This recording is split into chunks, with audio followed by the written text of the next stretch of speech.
Yan kasi luto na. Hugasan pa. Ayan si Dukot. Yan Hi vlog. Welcome to my guys. Ayan guys kinalbo na pala dito ang kabundukan guys. Ayan Ayan si ni Didi. Guys ng bundok dito may mga tanong-tanong. Dito guys grabe. Dati kasi to guys, nung ako dito pa nanirahan, ito dito wala tong mga kasagingan. Kaya nagulat ako nung dumating ako ngayon. Naligaw na ako dito sa aming probinsya.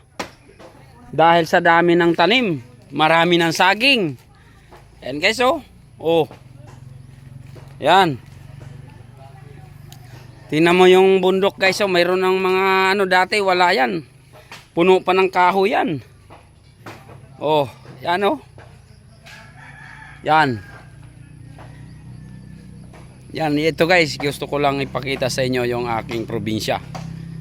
Yan, puno niyog, saging at kung ano pang mga pananim. Tulad ng kamuting kahoy, ayan, saging. Kung baga sa naproduktuhan talaga ang lupa kasi dati walang produkto ito. Pinabayaan to dati. Ngayon, nagsikap yung ating mga magsasaka. Nagsikap, yun, talagang ginawa nila ng na to. Kumbaga farm ng saging. Farm ng niyog, halo-halo. Yan bundok natin Dito presko dito guys, wala kang malalanghap na usok ng mga sasakyan. Sariwang hangin ang maano mo dito.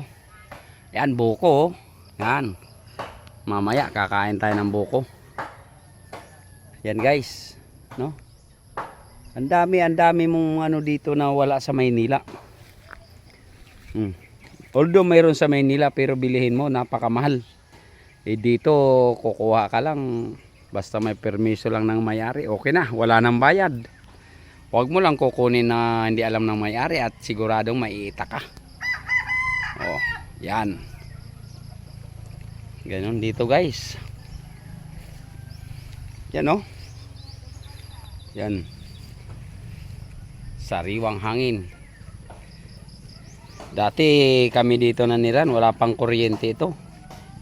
Ngayon, mayroon ng kuryente, kaso lang lagi naman brown out. Yan. Yan pakawala na manok. Yan. Ganito dito ang buhay sa probinsya.